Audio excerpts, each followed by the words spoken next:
in the early stages, were you just completely satisfied with the relationship that you guys had, or were you kind of uneasy about the whole thing? I was okay until the threesomes became frequent. When he told me the first threesome we had, he told me he had never had one before. So that's how he initiated it.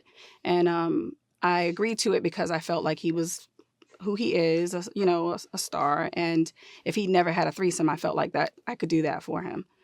But after we did the threesome, he wanted more threesomes and more threesomes. And that's when it was like, okay, this is getting out of hand.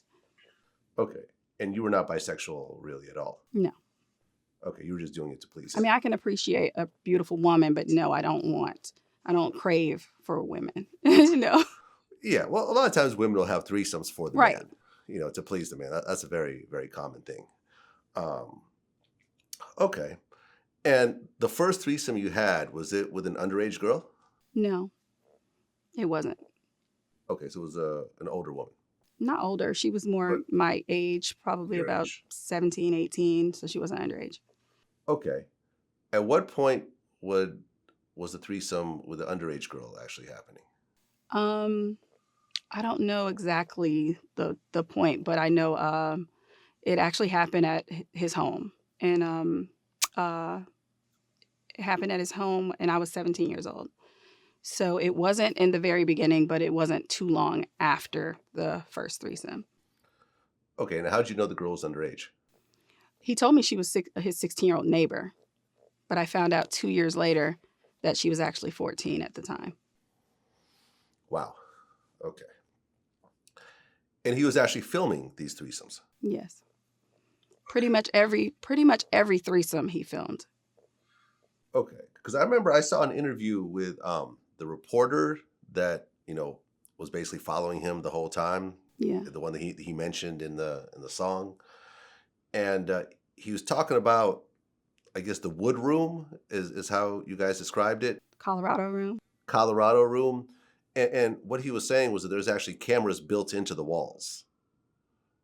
Like this was a permanent part of the house, and I guess when he ended up selling the house, the cameras were still there. Oh, okay. Yeah, Okay. see, I didn't know that. I know he had like a tripod and the camera set up and the bright lights, so he would do that. Okay. And were you okay with him filming this? I mean, it was uncomfortable, but I didn't say don't do it or anything, and it wasn't hidden. Okay. And when he told you this girl is 16, was that bothering you at all?